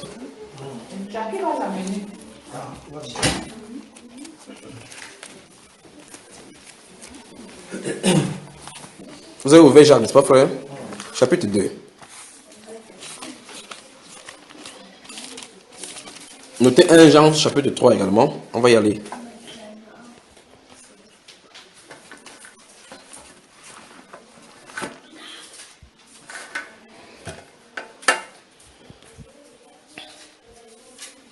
Jacques, chapitre 2. On y va. Je vais la partie verset 1 doucement pour que nous lisons tous ensemble. Jacques, au chapitre 2. Jacques, pas Jean. Que le Seigneur vous bénisse. Je crois que quand on va revenir la prochaine fois, après le Pays-Bas, on va revenir ici, on va travailler ces choses-ci. Il faut que le nettoyage soit fait, que les tirs soient corrigés et puis on voit ce que le Seigneur va faire. Mes frères, verset 1. Mes frères, vous y êtes. Verset 1 du chapitre 2. Mes frères, que votre foi en notre glorieux Seigneur Jésus soit exempte de toute acception des personnes. Vous avez vu ça, frère? Vous savez ce qu'on appelle acception des personnes? Je peux accueillir tel. Pour l'autre, je fais plutôt telle autre chose. Vous allez remarquer que ça tourne autour de la main. En fait, quand on va lire le verset, vous allez voir que ça va conclure au niveau de ce qu'on en est de voir. Nous parlons des deux commandements dont toute la loi dépend. Dans toute la Bible. Si tu fermes ta Bible, tu dis que je ne vais pas lire la Bible et que tu veux qu'aucun verset de Bible ne t'attrape, tu aimes le Seigneur, tu aimes ton prochain comme toi-même. Ça doit être comme toi-même. Comme toi-même. Il faut qu'on arrive à ce niveau. Et là, c'est un commandement que Dieu donne aux hommes. Donc, ça veut dire qu'on peut le faire. Parce que la Bible déclare que ces commandements ne sont pas pénibles. D'accord? Je vais seulement qu'on se pose la question aujourd'hui, est-ce que véritablement j'aime mon prochain comme Dieu le dit? Parce que la Bible déclare que celui qui aime les autres a accompli la loi. Autrement dit, il n'y a plus de condamnation pour lui. Parce qu'on dit, il n'y a plus de condamnation pour ceux qui sont en Christ Jésus, n'est-ce pas? Parce que Jésus-Christ est amour. Si vous êtes dans l'amour de Christ, vous manifestez cet amour-là. Alors il dit, mes frères, que votre foi dans notre glorieux Seigneur Jésus-Christ soit exempte d'acception des personnes. On avance, frère. Elle n'a pas encore trouvé ici. Rentre là. Rentre. Non, c'est là. Bon, je crois qu'il y a les noms ici. C'est Jacques là. C'est Jacques. Le premier, c'est Jacques.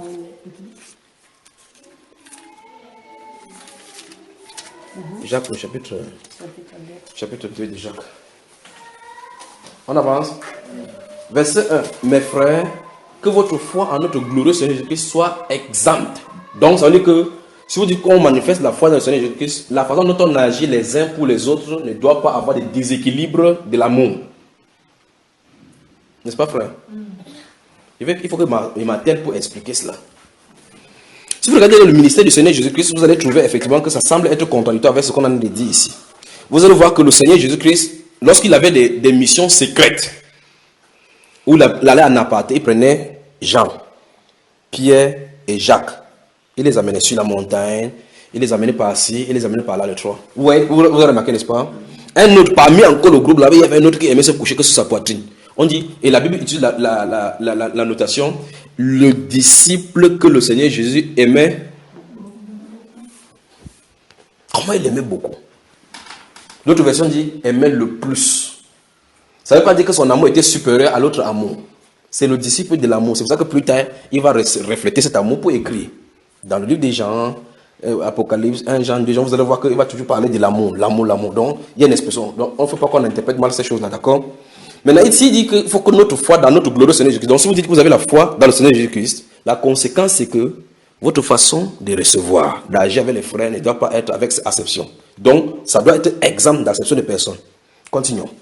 Supposez, il donne pour qu'on puisse bien comprendre.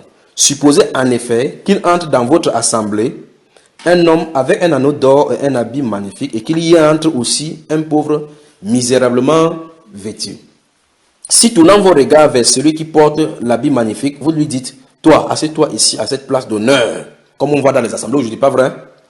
Et si vous dites au pauvre, toi, assieds-toi là debout, tiens-toi là debout, ou bien assieds-toi au-dessous de mon marchepied. Puis il dit, ne faites-vous pas en vous-même une distinction et ne jugez pas vous sous l'apparence des pensées mauvaises.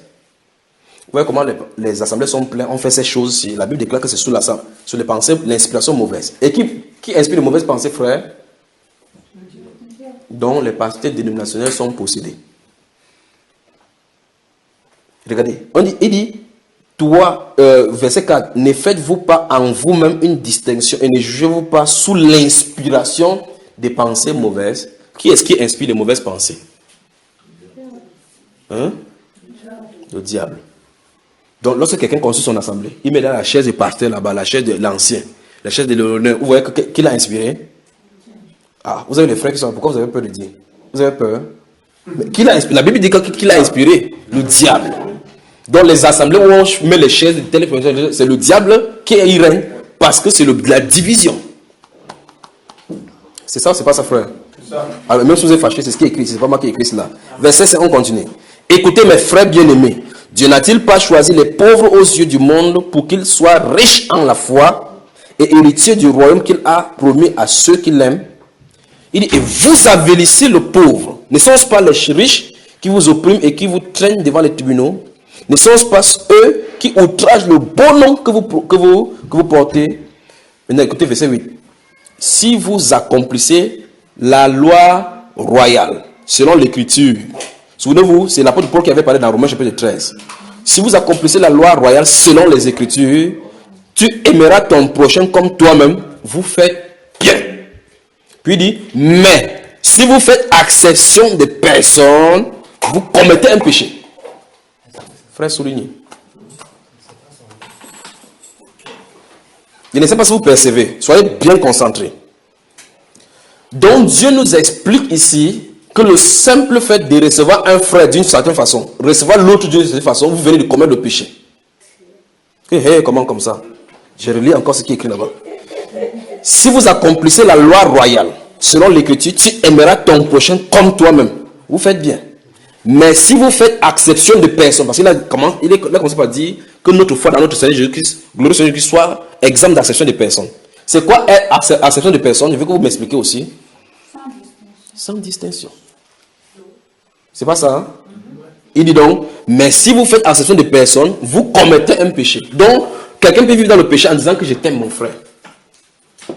Vous commettez un péché, vous êtes condamné par la loi comme transgresseur, comme des transgresseurs. C'est donc pour cela que l'apôtre Paul a dit que si vous accomplissez cette loi-là, alors vous aimez les uns les autres, alors vous avez accompli toute la loi.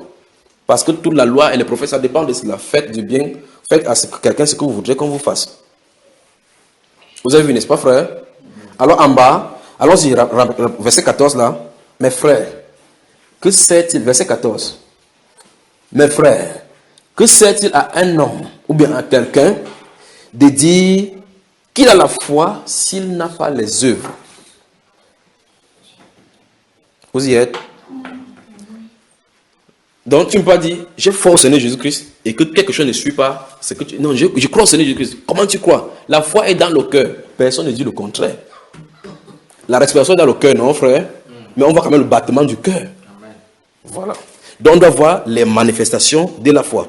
Et la Bible pose la question, que sert-il à un homme de dire j'ai la foi s'il n'a pas les œuvres? Donc les œuvres de la foi. Et souvenez-vous, dans 1 Corinthiens chapitre 13, verset 8, il dit qu'il y en a 3 choses qui vont demeurer. Notre travail, le compte en banque, avec notre famille. Regardez bien cela à l'esprit. Vous avez vu ça dans 1 Corinthiens 13, n'est-ce pas? N'est-ce pas, frère et soeur? Comment tu n'as pas vu ça? La Bible déclare que la connaissance va périr. La prophétie va cesser. Mais 3 choses demeurent. Le compte en banque. C'est ça, non? Ton travail et ta famille. Les 3 choses, ça ne peut pas périr. Voilà les 3. Donc, continuons ici. Verset 2. Si un frère, regardez bien l'exemple des œuvres de la foi. Nous sommes de toucher, l'amour doit être prouvé. Nous devons prouver notre amour. Nous sommes dans Jacques au chapitre 2. Nous sommes au verset 14. Il dit, mes frères, que sert-il à quelqu'un de dire, j'ai la foi, s'il n'a pas les œuvres de cette foi-là? Puis donc directement au verset 15, l'exemple de ce qu'il a de dire. L'exemple de l'œuvre de la foi. C'est-à-dire que c'est quoi ce qu'on appelle l'œuvre de la foi? Quand on dit l'œuvre de la foi, quelqu'un voit que non, il faut qu'il prenne ma Bible pour aller prêcher. C'est pas ça. C'est pas ça. Il y a des gens qui sont faits pour prêcher. Il y a des gens qui sont faits pour vivre la prédication. L'œuvre de la foi, verset 15 dit, voici une œuvre par exemple. Si un frère ou une sœur sont nus, nus c'est-à-dire quoi frère? Sans habit. Vous voyez qu'il n'y a pas de parabole, non, c'est fait que tout le monde comprenne. S'ils sont nus ou manquent et manquent de la nourriture de chaque jour, c'est pas la parabole, non? N'est-ce pas? Et que l'un d'entre vous leur dise, Alléluia, Dieu te bénisse mon frère, tu es béni ma soeur, Jésus est sur son trône. Hey, cha, cha, cha, cha, cha. Regardez ce qui est écrit là-bas. Chauffe-toi bien, hey, chauffe-toi, hey, cha, cha, cha, cha, cha. Vous allez voir ça, frère? Regardez. Frère Olivier Guette, c'est écrit dans la Bible maintenant. Sois en paix, chauffez-vous et rassasiez-vous. Et puis il dit, et que vous ne leur donnez pas ce qui est nécessaire au corps. À quoi cela sert-il? Tout avec quelqu'un dit, tu dois prouver ton amour. Souvenez-vous de là où on a commencé. On a commencé dans Matthieu chapitre 10 où il y a l'interdiction entre le docteur et le Seigneur Jésus. Le docteur peut dire que non, je n'ai pas prêché la parole. J'ai reçu le ministère de la parole. Mais la parole étant de le prêcher, l'événement l'a montré que c'est la parole qui doit être pratiquée là-bas. Il a traversé pour partir. Le Lévite qui est le second, qui est un assistant diacre, a dit que non, il est même en retard au culte. Mais le retard là devait lui donner la prédication. L'assistance des diaconats, c'est ici. La mise en pratique de ce qu'il prêche là-bas, c'est ici. Il a traversé les parties. Mais lorsque celui-ci est arrivé, l'œuvre de sa foi s'est manifestée. Donc, le sacrificateur, le Lévite, le Samaritain se tient devant Dieu. Le sacrificateur s'échauffe pour dire que j'étais grand serviteur sur la terre. Mais la sentence qui sera donnée, ce sera autre. Ici, il dit, si quelqu'un manque de la nourriture de chaque jour, il est nu. Et que tu lui dis que, oh mon frère, comme le pentecôtiste aime dire, que le Seigneur t'est béni, tu es béni de Dieu. Et il dit que tu ne donnes pas de quoi se vêtir. À quoi cela sert-il?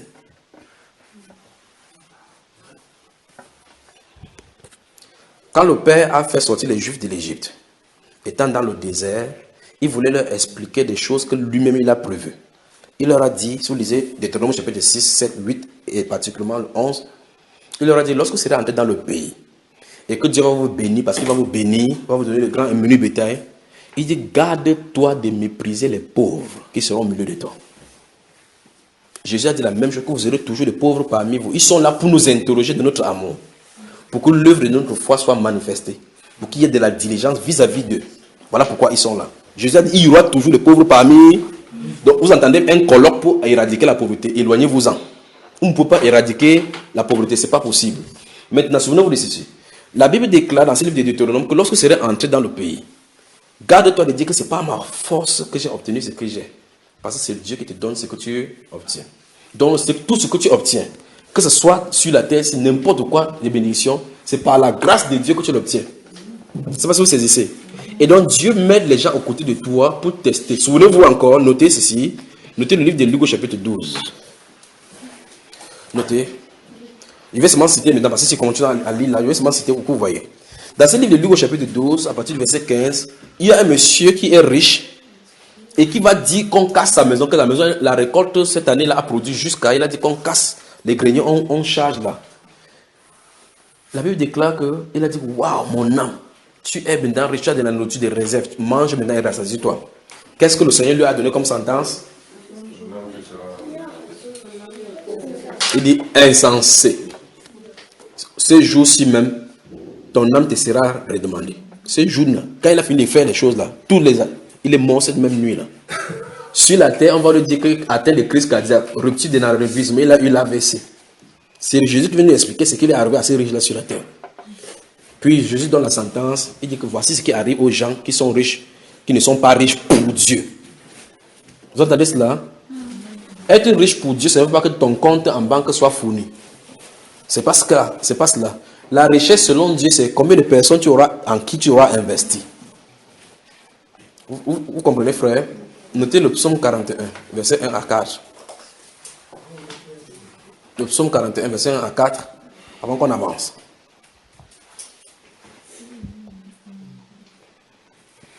Regardez le psaume 41, verset 1 à 4. Donc, on finit avec Jacques, verset 17. Il en est ainsi de la foi, si elle n'a pas les œuvres, elle est morte en elle-même. Donc, tu vas dire, j'ai la foi. L'apôtre Jacques dit ici là que, ok, tu dis que tu as la foi. Ok, il dit, où est ton œuvre de la foi là? Prouve ta foi. Après, il donne un exemple. Ok, quelqu'un qui prouve sa foi, ce serait comme quelqu'un qui voit un frère qui est dans le besoin. Et lui dit, oh, va. Comment quelqu'un peut être dans le besoin et tu lui fermes l'entrée? Ouvrons 1 Jean chapitre 3. Finissons-en là-bas.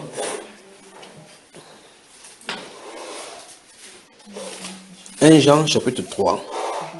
Vous êtes dans Jacques, avancez plutôt, avancez. Vous qui avez la Bible là. 1 Jean chapitre 3.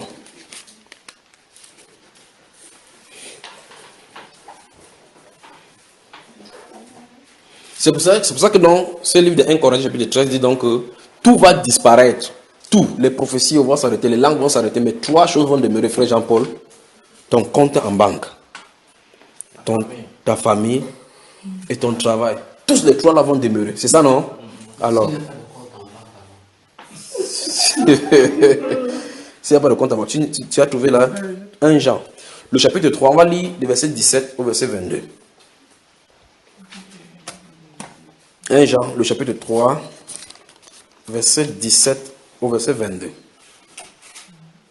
Vous y êtes, frère?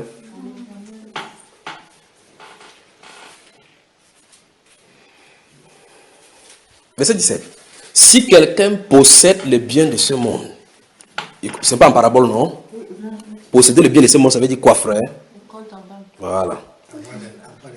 Voilà. Si quelqu'un possède les biens de ce monde, et que voyant son frère dans, il lui ferme ses entrailles. Lisez-moi la question qui est écrite. Comment l'amour de Dieu demeure-t-il en Dieu? Je veux que vous m'aidez à répondre à la question. Je veux que vous répondez vous-même à la question. Je veux que vous m'aidiez à répondre à cette question-là. Il n'aime pas son prochain comme soi-même. Voilà. Parce s'il aimait son prochain, il devait comprendre que le compte en banque là doit servir à résoudre le problème de son prochain. Ça, c'est la Bible. Il devait partager. Notez 1 Timothée chapitre 6. Notez seulement, on va y passer. Au fur et à mesure où on part, ça ne fait que venir. Donc le verset 17 dit, mes frères, si quelqu'un possède les biens de ce monde, et que voyant son frère dans les besoins, il lui ferme ses entrailles. Donc ça veut dire que s'il ferme ses entrailles, il va chanter, j'ai la joie dans mon cœur. Jésus est ma source de joie. Il trompe son corps. Il a de s'échauffer pour avoir la sueur. Oui. Voilà. Il fait le sport. Voilà le sport. Donc, l'amour doit être prouvé. Nous sommes d'accord? Ici, celui-ci va prouver son amour pour Dieu lorsque son compte en banque, ses biens terrestres vont servir pour résoudre le problème de ce que celui-là, Dieu a fait. C'est Dieu qui l'a créé. Jésus a dit, vous aurez toujours le pauvre parmi vous. Notez Proverbe chapitre 11. C'est plein dans la Bible. En fait, c'est même puisque la Bible dit que la Bible est basée sur l'amour, donc les versets parlent de ça partout. Maintenant, continuons. Regardez le verset 18. Petits enfants, aimez seulement en parole et avec la fleur. Vous avez vu ça, n'est-ce pas? Vous lisez verset 18. Mes petits enfants, passez votre temps à dire seulement que je vous aime avec la langue. Votre version dit ça? Ok, donc on continue. Verset 18. Petits enfants, passez tout votre temps à dire seulement avec votre bouche en parole que je vous aime avec la langue. Par là, nous savons que nous aimons vraiment, vraiment Dieu. Ah, c'est pas ce qui est écrit chez vous. On a dit quoi? Mais en action et avec petits enfants. Oui. N'aimons pas en parole et avec la langue. Oui. Mais en action et avec vérité. C'est quoi action? Il faut poser les actes. Donc il faut prouver. Donc, tourne-toi avec quelqu'un, on va dire ça autrement. Le verset que tu as lu là. Tourne-toi avec quelqu'un. Tournez-vous avec quelqu'un. Dis mon frère, ma soeur. Cesse de dire je t'aime. Prouve. C'est ce que la Bible dit là, non? Parce que c'est pour la parole. Chacun peut dire je t'aime et quitte sur ça. Mais on dit que la bouche là, que je t'aime, ne dis pas seulement avec la langue, mais il faut avec action. Parce que Dieu lui il a agi. Si Dieu était resté au ciel en disant que, enfin, même la manifestation de l'amour que le Seigneur a fait pour nous, les gens ne comprennent pas. Vous voyez, les gens posent la question, si Dieu est amour, pourquoi il permet toutes ces souffrances-ci? Eux n'ont pas compris le plan qui est derrière, pas vrai? Maintenant, la Bible déclare que Dieu prouve son amour à ce que nous étions encore péchés. Il nous a pardonné. Il a envoyé son Fils mourir pour nous. Donc, le Seigneur Jésus-Christ manifesté est mort à la croix, est l'acte suprême de l'amour. Et il dit, Jésus, notre Seigneur, dit qu'il n'y a pas de plus grand amour que de donner sa vie pour ses amis. Il n'a pas dit que tu vas te tuer. Donc, c'est que ta subsistance. Il dit, mes petits enfants, n'aimons pas avec la langue seulement, avec les paroles, mais avec action et avec vérité. Il dit, par là, nous connaîtrons que nous sommes de la vérité. Vous voyez cela? Votre agissement montre qui vous êtes. Donc, on n'est pas chrétien. Lorsqu'on porte la Bible, on est calme. Non. La marque déposée des authentiques chrétiens, dit la Bible, c'est l'amour. Et c'est ce que je vis. Amen.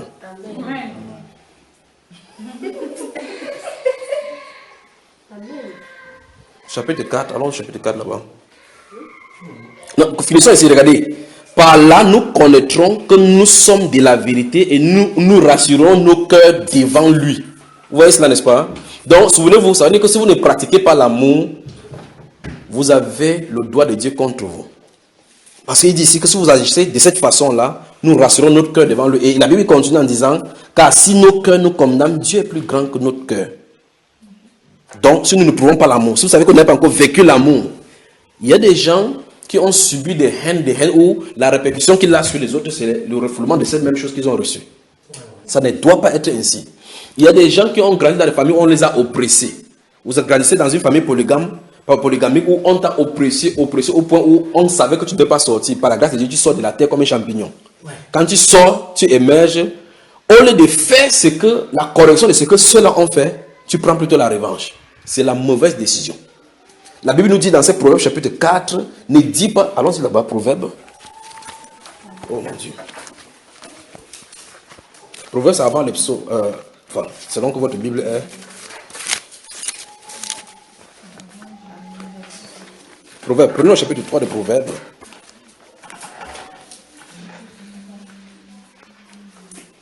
Ouvrez rapidement, c'est vous qui allez faire. Proverbe ne peut pas se retrouver là-bas, c'est bien ici, de ce côté.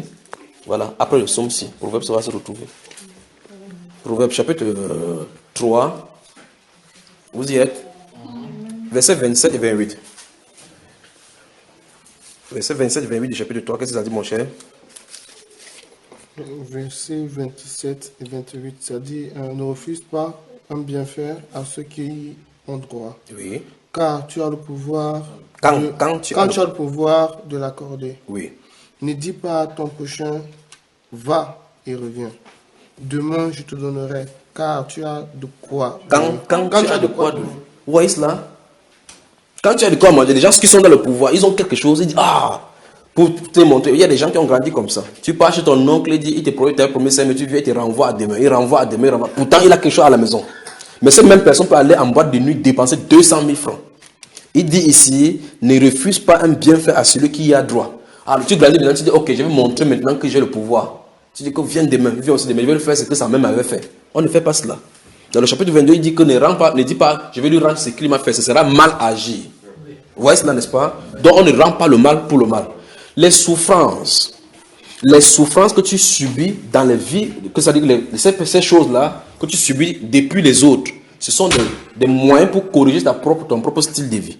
Que, ok, ils ont fait comme ça, je vais leur montrer maintenant l'amour. Ce qu'il fallait faire, c'est l'instruction que tu leur donnes que voici comment vous aurez dû agir. D'accord, frère? Sinon, vous allez commencer à transmettre cette même chose-là de génération en génération. D'accord? Donc, si on t'a oppressé, quand tu as le pouvoir, donne la liberté. Vous voyez cela? Si on t'a donné le manque d'amour, quand tu as la possibilité, donne l'amour. Je ne sais pas si vous comprenez. On appelle donc ça la loi royale, la loi de la liberté. Tu aimeras ton prochain comme toi-même.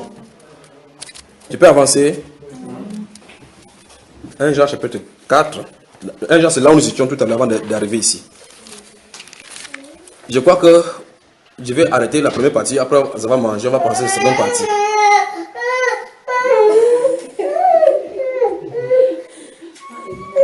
Il faut qu'on continue ceci. 1 Jean, chapitre 4 de 1 Jean.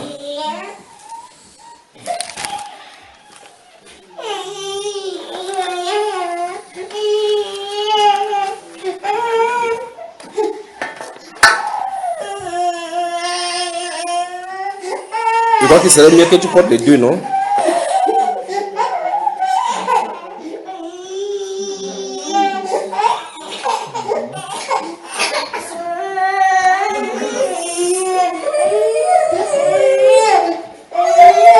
Ça, ce sont les conséquences du respect des 5 commandements.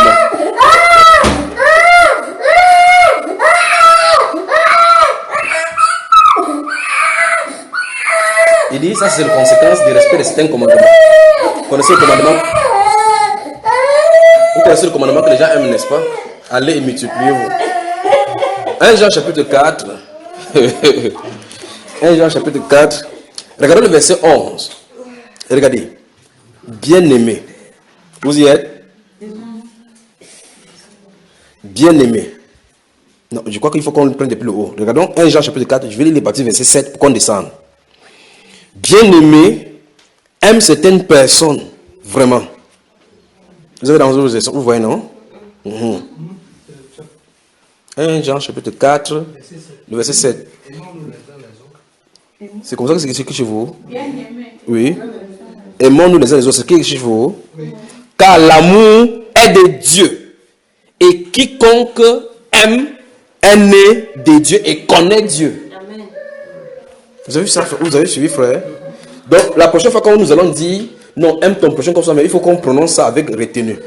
Pour bien réfléchir là-dessus, y méditer si vraiment nous aimons notre prochain. Parce que c'est le sigle, c'est le symbole même des authentiques croyants.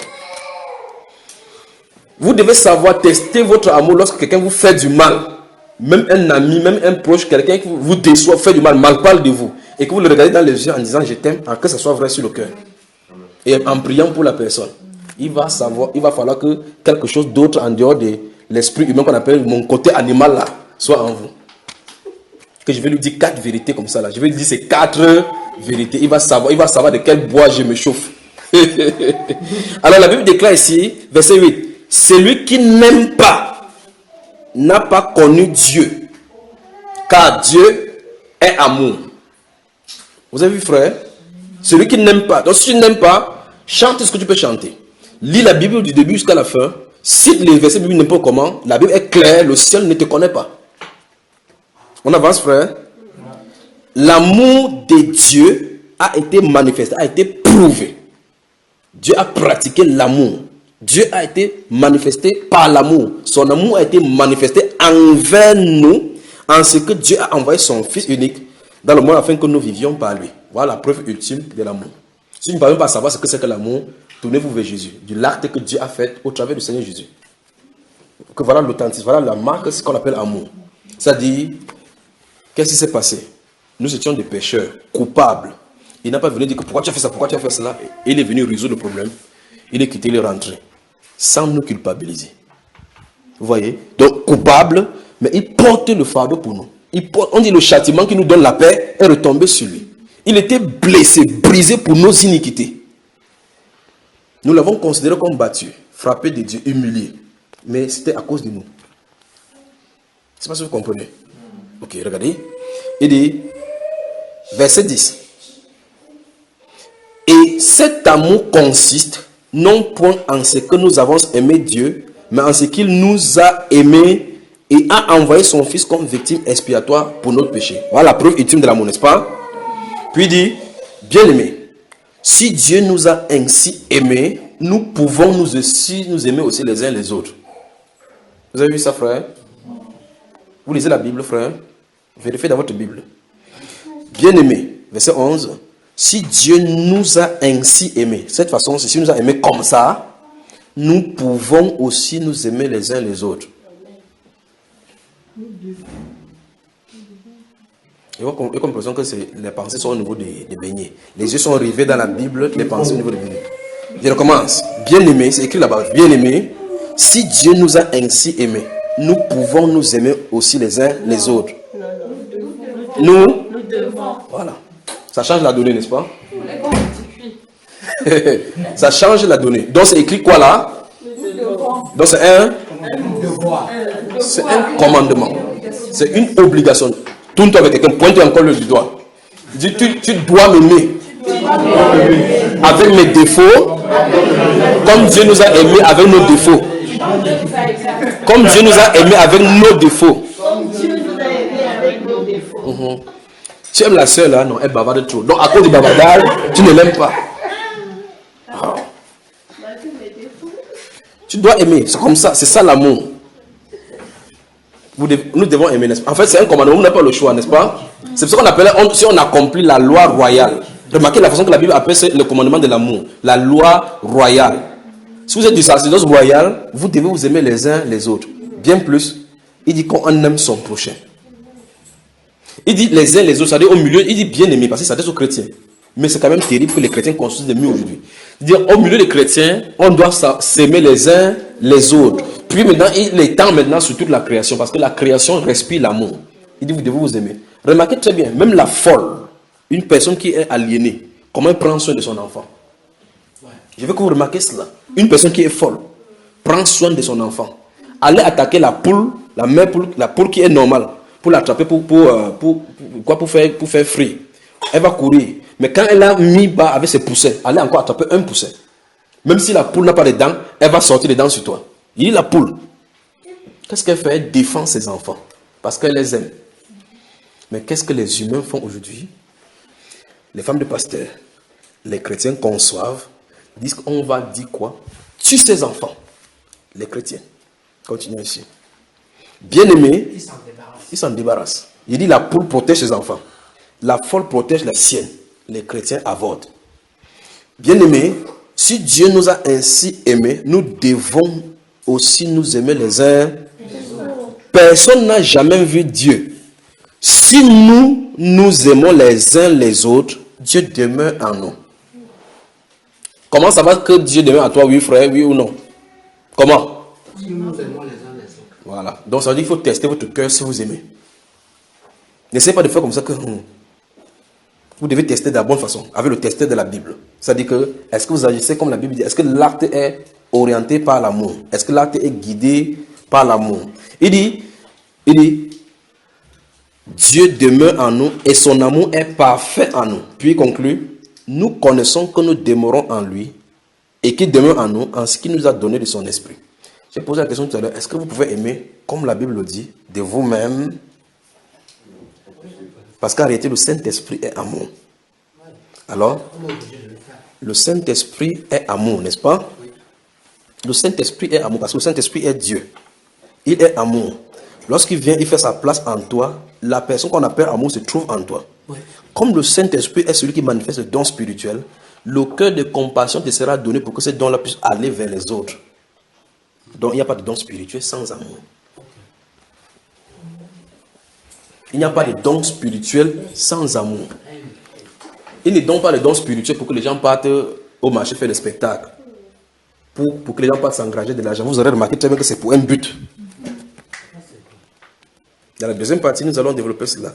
Que Dieu vous bénisse.